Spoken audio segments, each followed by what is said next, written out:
कक्षा कक्षा 10 ए वाले देखेंगे। कंप्यूटर आपका 10वां चैप्टर चल रहा था फंक्शन। उस फंक्शन में आप अगले हेडिंग डालेंगे फंक्शनों के उपयोग से लाभ।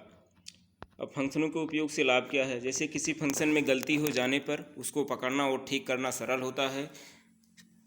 जैसे कोई फंक्शन में कोई कार्य कर रहे हैं, अगर गलती हो जाती है तो इसको उपयोग से आप उस पूरे फंक्शन को, पूरे प्रोग्राम को पकड़ सकते हैं। सबसे बड़ी बात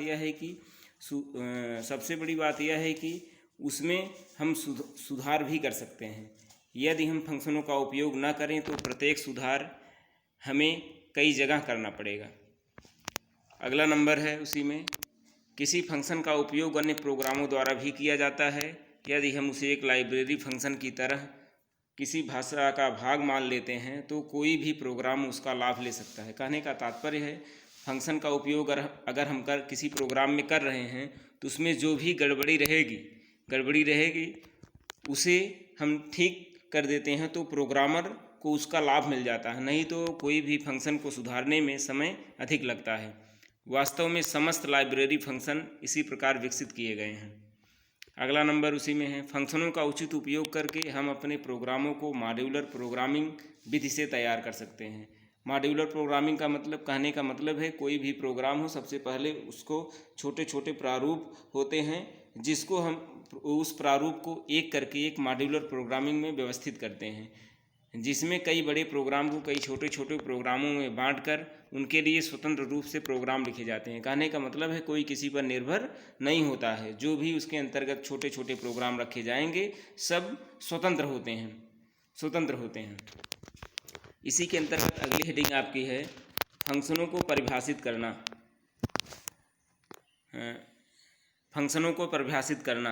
अब उसमें आप देखेंगे, सी भाषा में किसी फंक्शन को परिभाषित करने का कार्य एक साधारण प्रोग्राम लिखने की तरह ही किया जाता है।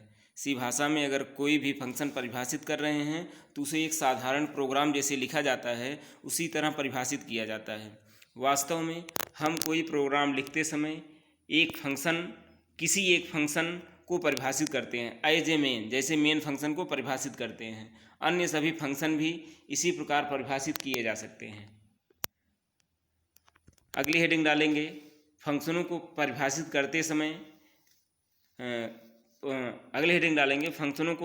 करते समय निम्नलिखित बातों का ध्यान रखना। फंक्शनों को परिभाषित करते समय निम्नलिखित बातों को ध्यान में रखना। उसमें लिखें, फंक्शनों को परिभाषित करते समय हमें निम्नलिखित बातों का ध्यान रखना होता है। वो बातें कौन कौन सी हैं? नंबर 1, फंक्शन और उसमें उपयोग किए गए सभी चरों के नाम सी भाषा में वैध होने चाहिए। कहने का मतलब है, जो भी फंक्शन हम प्रयोग कर रहे हैं, उसमें कोई भी उपयोग कर रहे हैं, उसमें जो चर होता है उसी भाषा के लिए वैध होना चाहिए, ना कि अवैध। वैध जो सी भाषा में लागू हो वही होना चाहिए। नंबर 2, चरों की तरह फंक्शनों का भी एक प्रकार होता है, जैसे इंट, चर, लॉग आदि। जैसे कोई भी चर किसी भी फंक्शन में अगर दिए गए होते हैं तो उनका एक प्रकार होता है। उस प्रकार के अंतर्गत अगर लिखेंगे तभी एक्सेप्ट करता है, नहीं तो उसे वो छोड़ देता है।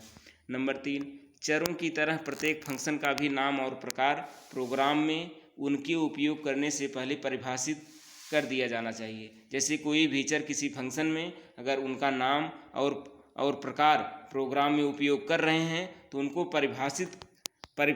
उपयोग करने से पहले उनको परिभाषित कर दिया जाना चाहिए कि इसका मान क्या है, इसका मान क्या है। नहीं तो प्रोग्राम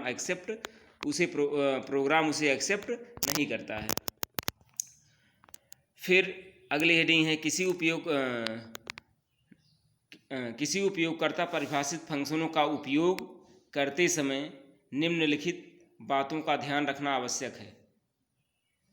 नंबर 1, फंक्शनों की परिभाषा। नंबर 2, फंक्शनों को आहूत करना। नंबर 3, फंक्शन की घोषणा। अब उसमें लिखेंगे, सबसे पहले हेडिंग डालेंगे फंक्शन की परिभाषा। फंक्शन की परिभाषा क्या है देख लीजिए। फंक्शन की परिभाषा एक ऐसा स्वतंत्र प्रोग्राम है जो उस फंक्शन के कार्य के लिए विशेष रूप से लिखा जाता है।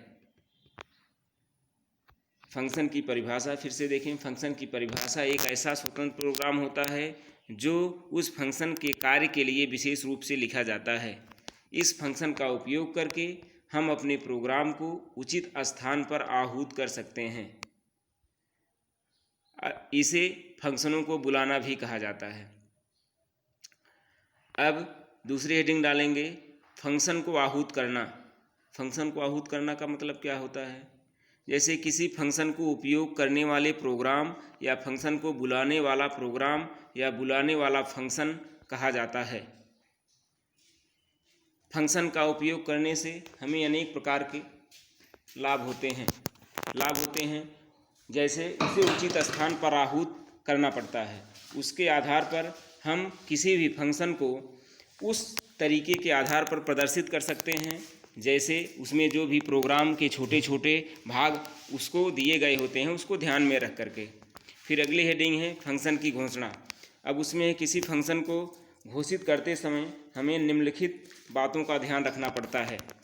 नंबर 1 है जैसे फंक्शन का नाम, फंक्शन का प्रकार। जैसे फंक्शन का नाम जो हम दे रहे हैं जो उस फंक्शन के लिए वैध हों। अगर अवैध फंक्शन का नाम देंगे तो उसे वह एक्सेप्ट नहीं करेगा। अब है फंक्शन का प्रकार। फंक्शन का प्रकार ऐसा होना चाहिए जो कि उसे मुख्य रूप से उसके भागों में रखे गए तत्वों के आधार पर होना चाहिए, ना कि किसी दूसरे भागों के आधार पर।